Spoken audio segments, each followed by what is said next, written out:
اللهم بلغنا رمضان اللهم بلغنا رمضان اللهم بلغنا رمضان بسم اللہ الرحمن الرحیم الحمد للہ رب العالمین والصلاة والسلام علی رسولہ الکریم اما بعد فاعوذ باللہ من الشیطان الرجیم بسم اللہ الرحمن الرحیم۔ ناظرین کرام، آج ہم استقبال رمضان کے سلسلہ کا یہ پروگرام کر رہے ہیں۔ امید ہے کہ انشاءاللہ اللہ تعالیٰ کا یہ بابرکت مہینہ سایہ فگن ہونے والا ہے، تو اس سلسلے کے حوالے سے آج کا ہمارا پروگرام ہے۔ تو یہ رمضان ماہ صیام، اس کا مقصد کیا ہے، ہمیں کس قسم کی اس کے بارے میں تیاری کرنی چاہیے، اس کی فضیلت، اس کا فائدہ کیا ہے، اور اس سے ہمیں کس طرح ہم برے کاموں سے بچ سکتے ہیں، اس کی اہمیت کے بارے میں آج ہم جاننے کی کوشش کرتے ہیں۔ تو امید ہے کہ انشاءاللہ یہ پروگرام جو ہے نا، یہ اچھا ہمارے لیے سب کے لیے اللہ تعالیٰ اس میں برکت ڈالے اور اس چیز کو سمجھنے میں اور اس ماہ رمضان سے زیادہ سے زیادہ استفادہ کرنے کی توفیق عطا فرمائے۔ آج ہم دیکھتے ہیں کہ رمضان کے سلسلہ میں جو ہمارا اس کا مقصد اور شعور جو ہے، سورہ البقرہ کی آیت نمبر 183 میں اللہ تعالیٰ ارشاد فرماتے ہیں، یا ایھا الذین آمنوا کتب علیکم الصیام کما کتب علی الذین من قبلکم لعلکم تتقون۔ صدق اللہ العظیم۔ مومنو، تم پر روزے فرض کیے گئے ہیں جس طرح تم سے پہلے لوگوں پر فرض کیے گئے تھے، تاکہ تم پرہیزگار بنو۔ اللہ تعالیٰ نے اس آیت مبارکہ میں مومنوں کے اوپر روزے فرض کیے گئے ہیں، اور ظاہر روزے دوسری قوموں پر بھی فرض ہوئے تھے اس سے پہلے۔ اس کا مقصد کیا ہے کہ پرہیزگاری جو ہے، رمضان پانے کے باوجود مغفرت حاصل نہ کر سکنے کے لیے ہلاکت ہے۔ اس سلسلہ میں حضرت کعب بن عجرہ رضی اللہ تعالیٰ عنہ رسول اللہ صلی اللہ علیہ وسلم نے فرمایا، ہلاکت ہے اس کی جس آدمی نے رمضان کا مہینہ پایا اور اپنے گناہوں کی بخشش اور معافی حاصل نہ کر سکا، جس آدمی نے آپ کا ذکر سنا اور آپ پر درود نہ بھیجا، جس آدمی نے اپنے ماں باپ کو بڑھاپے کی حالت میں پایا اور ان کی خدمت نہ کی۔ تو حضرت کعب بن عجرہ رضی اللہ تعالیٰ عنہ سے مروی ہے کہ آپ صلی اللہ علیہ وسلم نے ارشاد فرمایا کہ ہلاکت ان میں سب سے پہلی جو چیز جس کا ذکر یہاں پر آ رہا ہے وہ ہے جس آدمی نے رمضان کا مہینہ پایا اور اپنے گناہوں کی بخشش اور معافی حاصل نہ کر سکا۔ تو دیکھیں اس میں کتنی واضح چیزیں ہیں، اور جس نے آپ صلی اللہ علیہ وسلم کا ذکر سنا اور آپ پر درود نہ بھیجا۔ اور تیسری چیز ہے کہ جس آدمی نے اپنے ماں باپ کو بڑھاپے کی حالت میں پایا، ان کی خدمت نہ کی۔ انسان روحانیت اور حیوانیت کا مرکب ہے، یعنی اسپرچل اور جو ہماری فزیکل باڈی ہے، جو اس کا یہ کمبینیشن ہے۔ تو روزہ فاسٹنگ جو ہے، یہ اس کی مشق کرنے، اس کا ریاضت کرنے کا مقصد یہ ہے کہ ہم اپنے حیوانی پہلوؤں کو روحانی پہلو کے تابع کر لیں، انڈر کر لیں۔ تو یہ روزے کی ریاضت کا مقصد ہے۔ گنتی کے چند ہی دن ہیں، جیسے ایام معدودات، یعنی انتہائی قلیل ہے یہ عرصہ، اور اس قلیل دورانی میں رب رحمان کا سیلاب رحمت اپنے انتہاؤں پر ہوگا۔ اس سیلاب رحمت کو ذخیرہ کرنے کے لیے ہم سب کو کمر بستہ ہونے کی ضرورت ہے اور مکمل اور بھرپور تیاری کی ضرورت ہے۔ رمضان اور نزول قرآن، اب دیکھیں جہاں پر رمضان کا ذکر ہو رہا ہے وہاں پر نزول قرآن کا بھی ذکر ہو رہا ہے۔ بسم اللہ الرحمن الرحیم۔ شہر رمضان الذی انزل فیہ القرآن ھدی للناس وبینات من الھدی والفرقان فمن شہد منکم الشہر فلیصم۔ صدق اللہ العظیم۔ اب اس میں رمضان کا مہینہ جس میں قرآن نازل ہوا، جو کہ لوگوں کے لیے ہدایت ہے، جس میں ہدایت کی کھلی نشانیاں ہیں، جو حق و باطل کو الگ الگ کرنے والا ہے، اور تو جو کوئی تم میں سے اس مہینے کو پائے اس کو چاہے کہ پورے مہینے کے روزے رکھیں۔ اب یہاں پر ہمارے سامنے یہ سلائیڈ نظر آ رہی ہے، تو اس میں ہمیں پتہ چل رہا ہے کہ اس رمضان کے اندر اللہ تعالیٰ نے اپنا پیارا کلام مجید فرقان الحمید قرآن کو نازل کیا. اور یہ کیا ہے، اس میں دیکھیں ہمیں پاس 3 بولٹس آ رہے ہیں نظر، کہ جو کہ ہمارے یعنی سب لوگوں کے لیے ہدایت ہے، گائیڈنس ہے، پوری فل گائیڈنس ہے، جس میں ہدایت کی کھلی نشانیاں ہیں. اور یہ حق اور باطل کو، ایول اور جو ورچوز ہیں وہ ان کو الگ الگ کرتی ہیں، یعنی گڈ اور بیڈ میں سے بالکل یہ حق اور باطل کو الگ الگ کرنے والا ہے. تو جب ہم میں سے کوئی بھی اس مہینہ کو پائے تو اسے چاہیے کہ ہم اس پورے مہینے کے روزے رکھیں.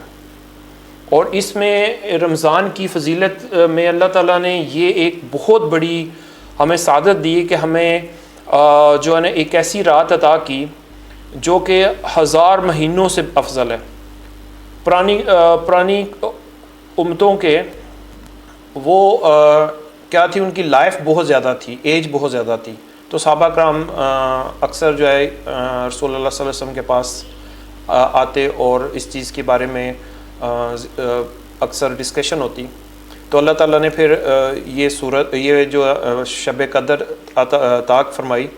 بسم اللہ الرحمن الرحیم، انا انزلناہ فی لیلۃ القدر وما ادراک ما لیلۃ القدر لیلۃ القدر خیر من الف شہر.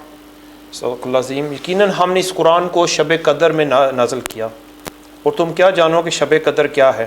شب قدر 1000 مہینوں سے زیادہ بہتر ہے. یعنی تقریباً اگر اس کو ہم ایوریج نکالیں تو یہ تقریباً کتنے 80 جو 1000 مہینے تقریباً 80+ سال سے بھی زیادہ ہو جاتی ہیں. تو اتنی عظمت والی رات ہے. حضرت ابو ہریرہ رضی اللہ تعالیٰ سے روایت ایک بیان کرتے ہیں کہ رسول اللہ صلی اللہ علیہ وسلم نے فرمایا، تمہارے پاس رمضان کا مہینہ آیا ہے، اس کے روزے اللہ نے تم پر فرض کیے ہیں، جس میں آسمان کے دروازے کھول دیے جاتے ہیں اور جہنم کے دروازے بند کر دیے جاتے ہیں، اور بدمعاش شیطانوں کو بیڑیاں پہنا دی جاتی ہیں. اس میں ایک رات ایسی ہے جو 1000 مہینوں سے بہتر ہے. جو شخص اس کے خیر سے محروم رہا وہ حقیقت میں محروم. تو دیکھ لیے کہ اس میں ہمارے پاس رمضان میں اللہ تعالیٰ جو آسمان کے جو گیٹس ہیں، جو دروازے ہیں وہ کھل جاتے ہیں، اور شیاطین کو جو ہے نا وہ چین ڈال کے ان کو بیڑیاں ڈال کے ان کو بند کر دیا جاتا ہے. اور اس مہینہ میں ایک ایسی رات ہے جس شخص نے جو اس سے محروم رہا وہ حقیقت میں محروم ہے. تو اس کا اتنا فائدہ ہے. اب ہم رمضان کی منصوبہ بندی جو آپ صلی اللہ علیہ وسلم رمضان کی آمد سے پہلے کرتے تھے، یعنی جو ان کی پلاننگ تھی رمضان کی، اس کو حدیث نبی کرم صلی اللہ علیہ وسلم کی حدیث جو ہیں ان کی روشنی میں ہم دیکھتے ہیں. اس میں ایک ہمارے پاس خطبہ ہے جو نبی کرم صلی اللہ علیہ وسلم رمضان کی آمد پر آپ صلی اللہ علیہ وسلم نے خطبہ فرمایا تھا، ارشاد فرمایا. اس میں حضرت سلمان فارسی رضی اللہ تعالیٰ سے روایت ہے کہ ماہ شعبان کی آخری تاریخ کو رسول اللہ صلی اللہ علیہ وسلم نے ہم کو ایک خطبہ دیا. اس میں آپ صلی اللہ علیہ وسلم نے فرمایا، اے لوگو، تم پر ایک عظمت اور برکت والا مہینہ آ رہا ہے. اس مبارک مہینہ کی ایک رات شب قدر 1000 مہینوں سے بہتر ہے. اس ایک مہینہ کے روزے اللہ تعالیٰ نے فرض کیے ہیں، اور اس کے رات کے قیام تراویح کو نفل عبادت قرار دیا. جو اس مہینہ میں اس کی رضا یعنی رب کی رضا اور قرب حاصل کرنے کے لیے غیر فرض عبادت یعنی سنت یا نفل ادا کرے گا تو اس کو دوسرے زمانے کے فرضوں کو برابر ثواب ملے گا. اور جو اس مہینہ میں کسی فرض کو ادا کرے گا اس کو دوسرے دنوں کے 70 فرضوں کے برابر ثواب ملے گا. یہ صبر کا مہینہ ہے. صبر کا بدلہ جنت ہے. یہ ہمدردی اور غم خواری کا مہینہ ہے. اس مہینہ میں مومن بندوں کے رزق میں اضافہ کر دیا جاتا ہے. جو شخص روزہ دار کو روزہ افطار کرائے اس کے لیے گناہوں کے معاف ہونے اور آگ سے خلاصی کا سبب ہوگا. اس کو روزہ دار کے برابر ثواب دیا جائے گا بغیر اس کے کہ روزہ دار کے ثواب میں کوئی کمی واقع ہو. صحابہ رضوان اللہ اجمعین نے عرض کیا، یا رسول اللہ صلی اللہ علیہ وسلم، ہم میں سے ہر ایک اتنی وسعت نہیں رکھتا، اتنی ہمارے پاس کیپیسٹی نہیں ہے کہ روزہ دار کو افطار کرائے. تو آپ صلی اللہ علیہ وسلم فرمایا، اللہ تعالیٰ یہ ثواب اس کو بھی دے گا جو تھوڑی سی لسی پر یا پانی ہی کے گھونٹ سے کسی روزہ دار کو روزہ افطار کرا دے. اور جو کوئی روزہ دار کو پورا کھانا کھلا دے اس کو اللہ تعالیٰ میرے حوض یعنی حوض کوثر سے ایسا سراب کرے گا جس کے بعد اس کو کبھی پیاس نہ لگے گی تاکہ وہ جنت میں پہنچ جائے گا۔ تو اس میں ہم دیکھ رہے ہیں کہ یہ طویل خطبہ ہے، اور اس میں حضور صلی اللہ علیہ وسلم نے بڑی تفصیل کے ساتھ رمضان کے حوالے سے بڑی جو ہے نا وہ جامع بات کی ہے۔ یعنی اس میں شب قدر کا ذکر بھی آ گیا، تراویح کا بھی ذکر ہے، اور اس مہینہ میں اللہ کی رضا اور قرب حاصل کرنے کے لیے جو ہم سنتے ہیں اور جو نوافل ادا کرتے ہیں ان کا ثواب عام دنوں کے فرضوں کے برابر ہے، اور جو فرض ادا کرتے ہیں ان کا 70 گنا یعنی 70 ٹائم مور دین 70 ٹائم اس کا ریوارڈ ہے۔ تو دیکھیں اتنا بڑا بلیسنگ والا منتھ جس میں ہر ایک چھوٹی سی چھوٹی چیز کرتے ہیں اس کا جو ہے نا اجر اللہ تعالیٰ ہمیں کتنا تقریباً 700 ٹائم سے بھی بڑھ کے ایک حدیث کا مفہوم ہے کہ وہ ہم اللہ تعالیٰ کہتے ہیں کہ یہ روزہ میرے لیے نا، اصوم لی وانا، اللہ تعالیٰ کی یہ ہے جو ہے نا اصوم لی اصوم جنہ اصوم لی وانا اجزی بھی، روزہ میرے لیے ہے اور میں اس کا اجر دوں گا، اور اس کا اجر یہ ہے کہ 700 گنا سے بڑھ کے بھی اللہ تعالیٰ جتنا چاہے وہ کر سکتے ہیں۔ اب اس سارے کرنے کی پریکٹس کیوں ضروری ہے؟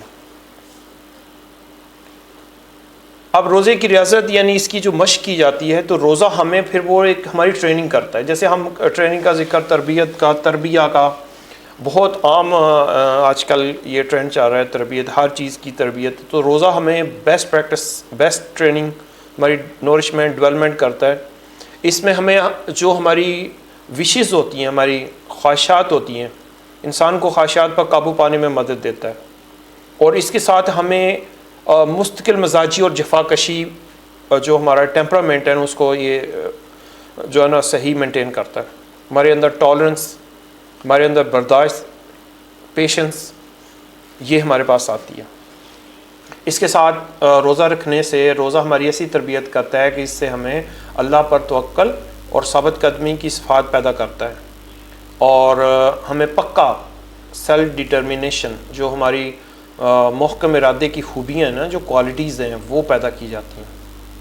اس سے ہمارا میڈیکلی بھی ہمیں بہت فائدہ ہوتا ہے، فزیکلی بھی، اسپرچول بھی، تو ہر لحاظ سے بھی بظاہر بندہ بھوکا پیاسا سارا دن جو ہے نا وہ رہتا ہے، لیکن اس کا اللہ تعالیٰ الٹرنیٹو اس کا ہمیں اتنا فائدہ دیتا ہے۔ آگے ہم دیکھتے ہیں کہ رمضان میں اور تقویٰ میں کیا آپس میں ان کا آپس میں تعلق ہے۔ تو یہ جو سورہ بقرہ کی آیت ہے کہ مومنو تم پر روزے فرض کیے ہیں جس طرح تم سے پہلے قوموں پر کیے تاکہ تم پرہیزگار بنو، یعنی تقویٰ، اتقا جو ہے نا تتقون۔ تو تقویٰ وہ رسی ہے جو انسانی نفوس کو، انسانی کانشیس کو، انسانی جو نفس ہے اس کو ظلم و زیادتی سے روکے رکھتی ہے۔ دلوں کا احساس، ذمہ داری، رسپانسبلٹی جو ہوتی ہے، خوف خدا، تاکہ ہم ہر اس برے کام سے، ہر اس غلط کام سے بچ جائیں، اور اللہ کے غضب سے بچنے کی فکر، اور اللہ کی رضا کی طلب، اللہ کی خوشنودی۔ تو یہ اتنی بڑی ایک پریکٹس ہے جو ہمارے دل کے اندر، ہماری اسپرٹ کے اندر اس روزے کی وجہ سے تقویٰ پیدا ہوتا ہے۔ روزہ جب ہم رکھتے ہیں، صوم جب رکھا جاتا ہے، تو اس کو روزہ تقویٰ، تو اس سے کیا ہوگی، اس پوری مشق سے ہمیں تقویٰ حاصل کرنے کے لیے ایک اہم عمل ہے۔ نفس کے اس سے پھر ہمیں کیا کیا فائدے ہوتے ہیں کہ ہم اپنے آپ سیلف کنٹرول جو ہوتا ہے، نفس کے مطالبات پر قابو پانا ہو جاتا ہے، انفاق کرنا، اللہ کی راہ میں خرچ کرنا، دل کو اللہ کی یاد اور نیک خیالات سے آباد کر رکھنا، قرآن پڑھنا اور سننا، نفلی عبادات میں وقت گزارنا، شام میں اللہ کے سامنے گڑ گڑانا اور آزاری کرنا، اللہ کے سامنے اپنی فقیری و محتاجی کا اقرار کرنا، اور ہر غلط کام سے پرہیز کرنا۔ تو یہ دیکھیں ہمیں کتنی جو ہے نا وہ سعادت ہے جب ہم روزہ جو رکھتے ہیں۔ اب روزے کے آداب میں سے اے نبی صلی اللہ علیہ وسلم مومن مردوں سے کہو کہ اپنی نظریں بچا کر رکھیں. غض بصر کا جو ہے نا وہ آیا ہے، اور اپنی حفاظت کریں وَيَحْفَظُوا فُرُوجَهُمْ، اپنی نظریں بچا کر رکھیں، اپنی شرمگاہوں کی حفاظت کریں. یہ ان کے لیے زیادہ پاکیزہ ہے کہ وہ جو کچھ وہ کرتے ہیں اللہ اس سے باخبر ہے. ان اللہ خبیر بما یصنعون قل للمؤمنین یغضوا من ابصارهم ویحفظوا فروجهم ذلک ازکی لهم ان اللہ خبیر بما یصنعون. تو اس میں آنکھ کا روزہ، یعنی روزہ صرف بھوک پیاس رہنے کا نام نہیں ہے، بلکہ ہر اس چیز کا جو اللہ تعالیٰ نے ہمیں وہ جو بیسک ہمیں 5 انسٹنکٹ دی ہے، جو ہماری جبلت ہیں، جس میں ہماری آنکھ آ جاتی ہے، ہمارے کان ہیں، ہماری زبان ہے، ہمارے ٹچ کرنے کا جو ہمارے جو نیورون سینسٹیو ایک پورا سسٹم اللہ نے ڈیولپ کیا ہوا ہے، اور سونگھنے کا، سننے کا، دیکھنے کا، تو یہ ہر چیز کا روزہ ہوتا ہے. تو زبان کا روزہ کہ سورہ حجرات میں اللہ تعالیٰ فرماتے ہیں کہ تم میں سے کوئی کسی کی غیبت نہ کرے، بیک بائٹنگ نہ کرے. کیا تمہارے اندر کوئی ایسا ہے جو اپنے مرے ہوئے بھائی کا گوشت کھانا پسند کرے؟ دیکھو تم خود ان سے گن کھاتے ہو. وَلَا يَغْتَبْ بَعْضُكُمْ بَعْضًا أَيُحِبُّ أَحَدُكُمْ أَن يَأْكُلَ لَحْمَ أَخِيهِ مَيْتًا فَكَرِهْتُمُوهُ. تو یہ دیکھیں اپنے سکے بھائی کا، جس طرح مردہ بھائی کا گوشت کوئی بندہ پسند نہیں کرتا، تو غیبت ہے اس طرح اس کا. رسول اللہ صلی اللہ علیہ وسلم نے فرمایا، صحیح بخاری کی حدیث ہے، حضرت ابو ہریرہ رضی اللہ تعالیٰ عنہ سے روایت ہے کہ رسول اللہ صلی اللہ علیہ وسلم نے فرمایا جس نے جھوٹ بولنا اور اس پر عمل کرنا ترک نہ کیا تو اللہ تعالیٰ کو اس کے کھانا پینا چھوڑ دینے کی کوئی ضرورت نہیں. مطلب بھوکا پیاسا جسٹ فار ٹھیک ہے جی، ایک فارمیلٹی ہے، ایک ہم نے روزہ رکھ لی ہے تو جیسے ایک بس ورلڈی ایک پریکٹس ہے، ایک فارمیلٹی ہے، تو اس سے جی سیلف کنٹرول ہوتا ہے، بس یہ باڈی ہم جو ہے نا بس ہمیں. لیکن اس سے ہوتا ہے کہ اگر ہم جھوٹ بولنا، ہم دوسری جو ہے نا اس کے علاوہ اور جو غلط کام اس کو ترک نہیں کرتے، کرپشن کو نہیں چھوڑتے، کوئی بھی ایسا غلط کام جو اللہ تعالیٰ نے منع فرمایا ہے، کھانا پینا، تو پھر صرف کھانا پینے چھوڑ دینے کی کوئی فائدہ نہیں ہے. ایک اور ارشاد ایک جگہ میں ہے، رسول اللہ صلی اللہ علیہ وسلم نے فرمایا، ابو ہریرہ رضی اللہ تعالیٰ عنہ سے روایت ہے کہ رسول اللہ صلی اللہ علیہ وسلم نے فرمایا کہ اللہ تعالیٰ نے فرمایا انسان کے عمل کا بدلہ ہے، مگر روزہ کہ وہ خاص میرے لیے ہے، وہ میں ہی اس کا بدلہ دیتا ہوں. یہ بات میں نے ابھی جو پہلے تھوڑی دیر پہلے آپ سے بات کی کہ الصوم جو ہے نا، الصوم لی وانا اجزی بہ، اللہ تعالیٰ کہتا ہے یہ روزہ میرے لیے. ہر عمل جو ہے وہ انسان کے لیے ہوتا ہے، لیکن روزہ صوم جو ہے خاص اللہ کے لیے، اور اس کا بدلہ، اس کا ریوارڈ اللہ تعالیٰ دیتے ہیں. آگے ہے روزہ ڈھال ہے. جیسے ڈھال ہوتی ہے نا، واریر جو بھی ہوتے ہیں، مجاہد جو بھی جنگ لڑنے والے پرانے وقتوں میں، تو ان کے پاس جب سوارڈ ہوتی تھی اس کے ساتھ ایک شیلڈ ہوتی تھی جو دوسرے انیمی کے وار روک لیتی تھی. تو اس طرح روزہ جو ہے ڈھال ہے. جب تم میں سے کسی کے روزے کا دن ہو تو وہ شور نہ مچائے، یعنی یہ ایتھکس کی ساتھ ہمیں یہ مینرز بھی ساتھ کرنے، اور نہ ہی فاحش باتیں کریں، ولگر چیزیں. اگر کوئی شخص ان سے جھگڑا کرے یا گالی گلوچ کرے تو کہہ دے کہ میں روزہ دار آدمی ہوں، اور قسم اس ذات کی جس کے قبضہ میں محمد صلی اللہ علیہ وسلم کی جان ہے، روزہ دار کے منہ کی بو اللہ کے ہاں مشک کی خوشبو سے زیادہ بہتر ہے. یعنی اللہ تعالیٰ کو اتنی پسند ہے کہ جو بندہ روزہ رکھتا ہے اور روزے دار کی خوشبو جو ہے، اسمیل ہے، وہ اللہ تعالیٰ کو بہت پسند ہے. اور روزہ دار کو دو خوشیاں حاصل ہوتی ہیں کہ جب افطار کرتا ہے تو خوش ہوتا ہے، اور جب اپنے رب سے ملے گا تو روزہ کے سبب سے خوش ہوگا. اب روزے کے کچھ اور آداب ہیں کہ ہم نے جہاں پر آنکھوں کی بات کی، زبان کی بات کی، اس کے ساتھ پھر کانوں کا روزہ بھی ہے کہ کان اور آنکھ اور دل ان میں سے ہر ایک سے سخت باز پرس کی جانے والی ہے. یعنی یہ اگر اس کو ہم ایک براڈر کانٹیکسٹ میں دیکھیں اس آیات میں، تو یہ تو آخرت کے بارے میں بھی ہے. تو آخرت کے بارے میں کان، آنکھ اور دل جو ہے نا ہمارا، ان سے ہر ایک سے اللہ تعالیٰ نے پوچھنا ہے. سما، بصر، فؤاد، یہ 3 چیزیں آئی ہیں. تو اسی کو ہم ریلیٹ کر لیتے ہیں. اگر اس کانٹیکس میں دیکھیں کہ رمضان کے اندر بھی کان کا بھی، آنکھ نے، یہ ساری چیزیں جو ہیں وہ اس کے ہیں کا بھی سوال ہوگا. آگے حدیث صحیح بخاری میں آیا ہے، حضرت ابو ہریرہ رضی اللہ تعالیٰ روایت کرتے کہ انہوں نے بیان کیا کہ رسول اللہ صلی اللہ علیہ وسلم فرمایا، روزہ ڈھال ہے اس لیے نہ تو بری بات کریں نہ جہالت کی بات کریں. اگر کوئی شخص اس سے جھگڑا کرے یا گالی گلوچ کرے تو کہہ دے میں روزہ دار ہوں، دوبارہ کہہ دے قسم ہے اس ذات کی جس کے قبضہ میں میری جان ہے، روزہ دار کے منہ کی بو اللہ کے نزدیک مشک کی خوشبو سے بہتر ہے. وہ کھانا پینا، اپنی مرغوب چیزوں کو روزوں کی خاطر چھوڑ دیتا ہے اور میں اس کا بدلہ دیتا ہوں نیکی 10 گنا. رمضان کی فضیلت کے بارے میں ہم جانتے ہیں کہ رمضان کی فضیلت جو ہے اس میں صحیح بخاری کی حدیث ہمارے سامنے ہے. اور حضرت ابو ہریرہ رضی اللہ تعالیٰ عنہ سے روایت ہے کہ نبی صلی اللہ علیہ وسلم سے روایت ہے کہ آپ صلی اللہ علیہ وسلم فرمایا، جو شخص شب قدر میں، لیلۃ القدر میں ایمان کے ساتھ اور ثواب کی نیت سے کھڑا ہو اس کے اگلے گناہ بخش دیے جاتے ہیں، اور جس نے ایمان کے ساتھ اور ثواب کی نیت سے رمضان کے روزے رکھے اس کے اگلے گناہ بخش دیے جاتے ہیں. یعنی دیکھیں اتنی بڑی فضیلت جس میں قرآن کا ذکر ہے کہ اللہ تعالیٰ نے اپنا پیارا کلام فرقان حمید جو ہے وہ قرآن مجید اس بابرکت مہینے میں نازل کیا، اور اسی بابرکت مہینہ میں اللہ تعالیٰ نے 1000 مہینوں سے افضل ایک ایسی رات عطا فرمائی جو شخص جس اپنے ایمان کے ساتھ اور اچھے نیت کے ساتھ ثواب کی نیت سے کھڑا ہوگا اور اس کو پالے تو اللہ تعالیٰ اس کے گناہ معاف کروائیں گے، اور رمضان کے روزے اگلے گناہ تک بھی اس کو اس کے گناہ بخش دیے جائیں گے. حضرت ابو ہریرہ رضی اللہ عنہ سے روایت ہے کہ رسول اللہ صلی اللہ علیہ وسلم نے فرمایا، انسان کا ہر عمل بڑھایا جاتا ہے 10 گنا سے 700 گنا، یعنی 10 times to 700 times، بلکہ اس سے آگے جتنا اللہ چاہے. اللہ تعالیٰ فرماتے ہیں کہ سوائے روزہ کہ وہ خاص میرے لیے ہے اور میں خود اس کا بدلہ دوں گا. آدمی اپنی خواہش اور غذا میری خاطر چھوڑتا ہے.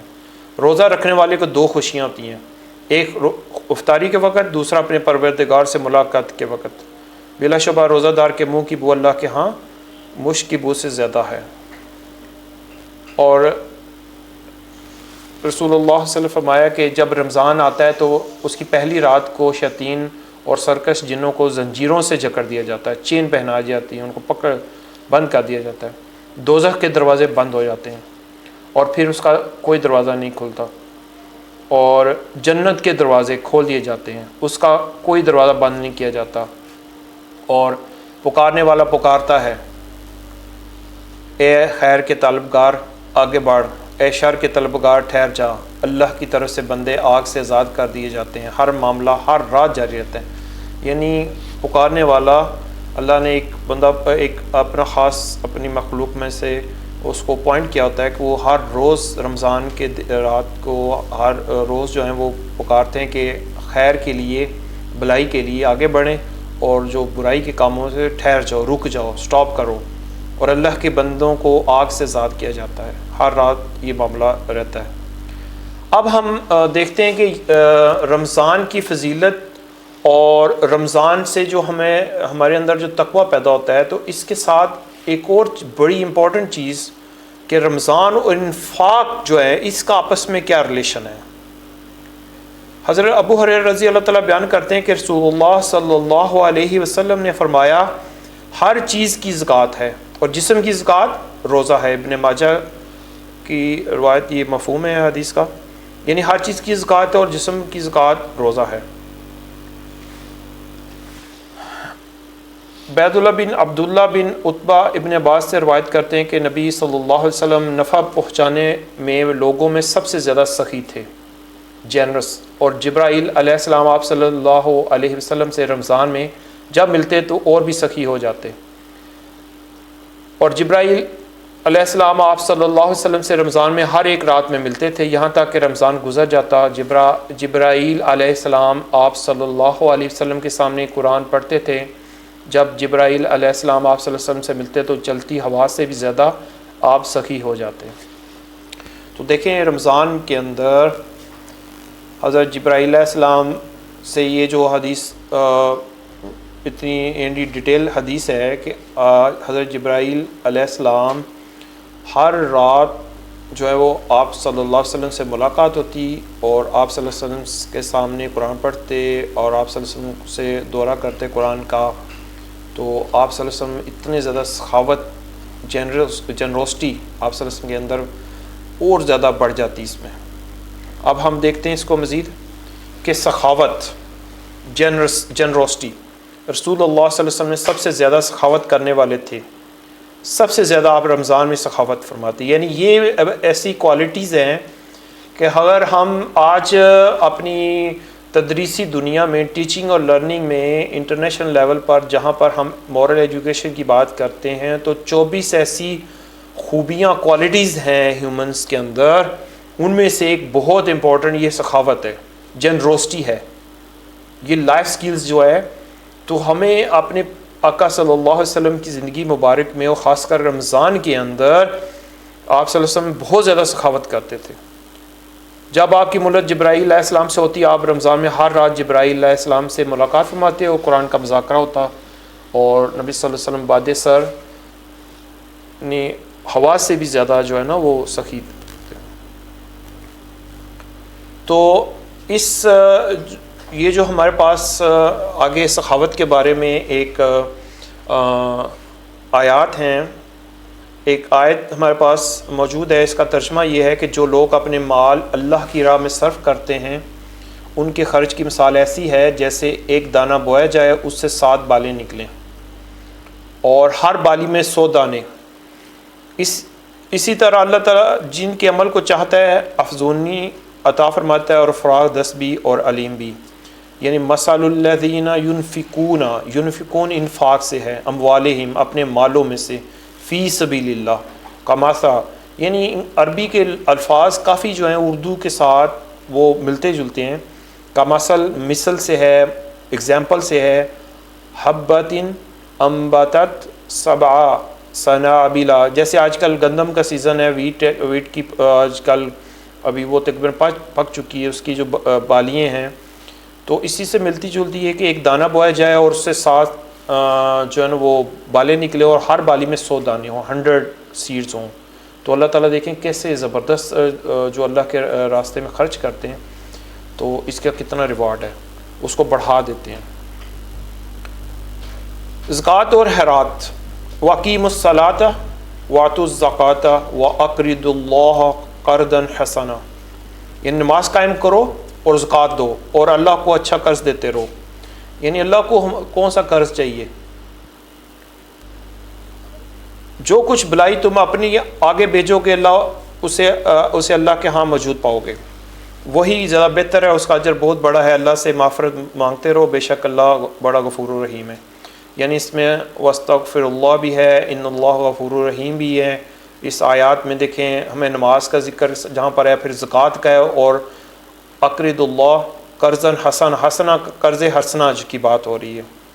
اور جو کچھ بلائی تم آگے بھیجو گے تو قدموا لانفسکم من خیر تجدہ عند اللہ هو خیر واعظم اجرا. یعنی اعظم عجیب گریٹ جو ہے, اعظم یعنی گریٹ چیز جو ہوتی ہے, اجر اس کا ریوارڈ بھی بہت بڑا ہے.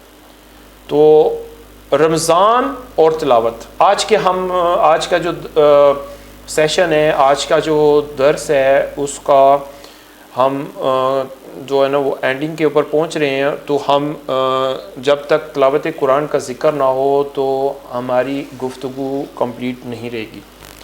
تو ہم دیکھتے ہیں کہ ہر نماز کے بعد اگر یہ تھوڑا سا ہم ایک اسکیچ سمجھ لیں کہ کل قرآن کے جو صفحے ہیں وہ 604 ہیں, 604 ہیں. کتنے چیپٹرز ہیں, پارے کتنے, 30 ہیں. اور نمازیں دن کو ہم 5 ادا کرتے ہیں. اور اگر ہم تقریباً 4.5 4.5 صفحے ڈیلی اگر ہم ہر روز ایک پارہ تو پڑھتے ہیں نماز کے اندر, تو اس طرح ہم رمضان کے اندر پورا قرآن کو ہم ختم کر سکتے ہیں, مطلب اس کا پورا مکمل کر سکتے ہیں, یعنی ختم نہیں مکمل کر سکتے ہیں. روزہ اور قرآن کی سفارش کیا ہے؟ کہ رسول اللہ صلی اللہ علیہ وسلم نے فرمایا کہ روزہ اور قرآن دونوں بندے کی سفارش کریں گے۔ روزہ عرض کرے گا اے میرے پروردگار، میں نے اس بندے کو کھانے پینے اور نفس کی خواہش پوری کرنے سے روک کے رکھا تھا، آج میری سفارش اس کے حق میں قبول فرما۔ اور قرآن کہے گا میں نے اس کو رات کے سونے اور آرام کرنے سے روک کے رکھا تھا، پروردگار آج میری سفارش اس کے حق میں قبول فرما۔ چنانچہ روزہ اور قرآن دونوں سفارش کریں گے، اس بندہ کے حق میں قبول فرمائی جائے گی۔ رسول اللہ صلی اللہ علیہ وسلم فرمایا، ابو ہریرہ رضی اللہ تعالیٰ سے روایت ہے کہ جس نے ایمان کے ساتھ ثواب کی نیت سے رمضان کے روزے رکھے اور اس کے اگلے گناہ معاف بخش دیے جائیں گے، اور جو شب قدر میں ایمان کے ساتھ ثواب کی نیت سے عبادت کے لیے کھڑا ہوا تو اس کے اگلے گناہ معاف کر دیے جائیں گے۔ حضرت عائشہ رضی اللہ تعالیٰ عنہ سے روایت ہے کہ رسول اللہ صلی اللہ علیہ وسلم نے رمضان کے آخری عشرے میں اعتکاف کرتے تھے، فرماتے تھے کہ شب قدر کو رمضان کے آخری عشرے میں تلاش کرو، یعنی تاک راتوں میں تلاش کریں۔ تو ہم رمضان میں کیا کریں، یہ ہمارا یعنی اس میں جو کنکلوژن ہے ہمارے جو ہمیں ڈیلی لائف اپلیکیشن جو ہمارے لیے جو ہمارے وہ کہ ہم رمضان کے مقام، اس کا جو سٹیٹس ہے، اس کا جو میسیج ہے، اور کس پرپس کے لیے اللہ تعالیٰ نے یہ مہینہ ہمارے لیے نازل فرمایا، اس کی کیا عظمت ہے، کیا امپورٹنس ہے، کیا اس کی جو ہے نا یہ کتنا سگنیفیکینٹ ہے، اور اس کی بلیسنگ کا جو ہمیں پورا اویئر ہونا چاہیے، ہمیں اس کو فریش کرنا ہے، ریفریش جیسے کرتے رہتے ہیں نا۔ قرآن مجید کی تلاوت کرنے سے ہمارے دل جو ہے نا وہ تازہ ہو جاتے ہیں، زندہ ہو جاتے ہیں۔ قرآن مجید کو تلاوت کرنے، سننا، لسننگ اور سمجھنا، اور اس کا علم اور فہم، انڈرسٹینڈنگ، کمپریہینشن حاصل کرنا، اس کا اہتمام، اور قرآن مجید کا ایک دورہ نبی کریم صلی اللہ علیہ وسلم کی سنت کے مطابق کرنا، اس میں حدیث کا ذکر، ہم جو اسلامی لٹریچر کے بارے میں کریں، اس میں اللہ تعالیٰ ہمیں اس رمضان میں بے شمار ایسی چیزیں عطا فرماتے ہیں جو برکت والی ہمیں موقع ملتا ہے تو ہم اس سے استفادہ کر سکتے ہیں۔ تراویح میں جتنا قرآن پڑھا جائے اس کو سمجھ لیں، اس کا ترجمہ پڑھیں، اللہ کی نافرمانی سے بچنے کی پوری کوشش ہونی چاہیے، ہر قسم کی نیکیوں کی جستجو، تہجد کی ادائیگی، ذکر و دعا، شب قدر کی تلاش، اعتکاف، انفاق فی سبیل اللہ۔ دعا ہے کہ خدا کرے ہم روزوں سے وہ تقوی حاصل کر سکیں جس سے ہم قرآن کی امانت اور اپنے خلیفہ فی الارض ہونے کا حق ادا کر سکیں، اور اللہ تعالیٰ ہمیں اس کرونا کی وبا سے پوری دنیا کو اور خصوصاً امت مسلمہ کو بچائے، محفوظ رکھے، اور جہاں جہاں پر بھی امت مسلمہ تکلیف مشکلات میں ہیں، روزگار کے ان کے مسئلہ ہے، اللہ تعالیٰ ہمارے روزگاروں کو، ہمارے کاروبار کو، ہماری تجارتوں کو، ہماری جابس کو اللہ تعالیٰ اپنی حفاظت میں رکھیں، اس میں برکت عطا فرمائے، ہمیں اس بابرکت مہینہ کو پانے کی، اس کو بہترین طور پر اس کے پورے صحیح طریقے سے اس میں سے استفادہ کرنے کی توفیق عطا فرمائے۔ اللہ حافظ۔